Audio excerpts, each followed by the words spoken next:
আসসালামু আলাইকুম ওয়া রাহমাতুল্লাহি ওয়া বারাকাতুহু। আলহামদুলিল্লাহ আলহামদুলিল্লাহ আলহামদুলিল্লাহ। আল্লাহ পাকের মেহেরবানি দয়া, আমাদের হাজী সাহেবরা, শুধু আমাদের হাজী সাহেবরা নয়, সারা দুনিয়ার যে সমস্ত হাজী সাহেবরা আসছেন হজ করার জন্যে, সবাই আল্লাহর রহমতে এখন আরফার ময়দানে অবস্থান করছেন। আপনারা দোয়া করেন আল্লাহ পাক যেন আল্লাহর এই গোলামদের হজকে কবুল করে নেয়। আল্লাহ পাক যদি সবার হজকে কবুল করে নেয়, এটা হবে আমাদের জন্য বিরাট পাওয়া। এর চেয়ে বড় পাওয়ার আর কিছু হবে না।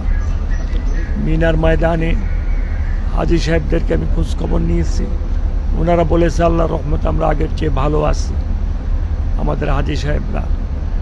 তবে আমরা চেষ্টা করব, আমাদের মাননীয় প্রধানমন্ত্রী তারেক রহমান সাহেব উনি নির্দেশ প্রদান করেছেন আমাদেরকে, আগামীবার যেন হজের খরচটা আরও কমে যায়, এবং শুধু তাই নয়, হজের মানুষ যেন আরও ভালোভাবে, হাজী সাহেবরা যেন ভালোভাবে হজ করতে পারে, উনি আমাদেরকে নির্দেশ প্রদান করেছেন।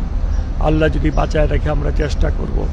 আজকের দিনটি ভাই আল্লাহর কাছে চাওয়ার দিন, আজকের দিনটি আল্লাহর কাছে গুনাহ মাপ চাওয়ার দিন, আজকের দিনটি আল্লাহ থেকে রহমত পাওয়ার দিন। আপনারা দোয়া করেন এখান থেকে যেন হাজী সাহেবদের কাজগুলি সুষ্ঠুভাবে সমাধান করে মুজদালিফা যেতে পারে, মুজদালিফা থেকে আবার মিনাতে যাবে, সমস্ত কাজগুলির জিম্মাদার যেন আল্লাহ হয়ে যায়। এই জন্য আপনারা সবাই দোয়া করেন। অনেক ধন্যবাদ। আসসালামু আলাইকুম ওয়া রাহমাতুল্লাহি ওয়া বারাকাতুহু।